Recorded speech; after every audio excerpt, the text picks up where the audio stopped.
ఒకసారి జ్ఞాపకం చేస్తున్నా, డబ్బు నీకు చక్కని బట్టలు కొనిపిస్తుందేమో కానీ ఆకారాన్ని మాత్రం ఇవ్వడం సాధ్యం కాదు.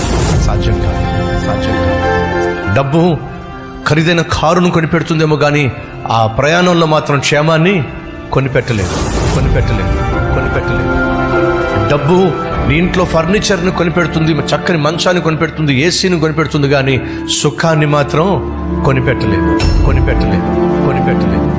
డబ్బు ఖరీదైనటువంటి మందులు కొనిపెడుతుంది, కానీ నీకు ఆరోగ్యాన్ని మాత్రం గ్యారంటీ ఇవ్వలేదు.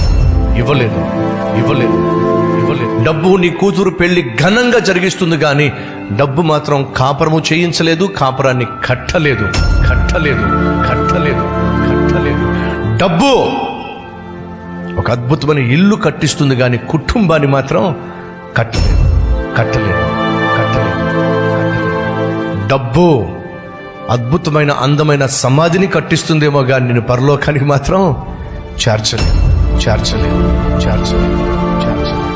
ఒక కుటుంబం కట్టబడాలన్నా, నీ ప్రయాణం క్షేమంగా ఉండాలన్నా, నీ కూతురు కాపురం, నీ కొడుకు కాపురం నిక్షేపంగా ఉండాలన్నా, నీకు ఆరోగ్యం ఉండాలన్నా, నువ్వు పరలోకానికి పోవాలన్నా డబ్బు వల్ల సాధ్యం కాదు, మరి నా ప్రభువు వల్ల సాధ్యం.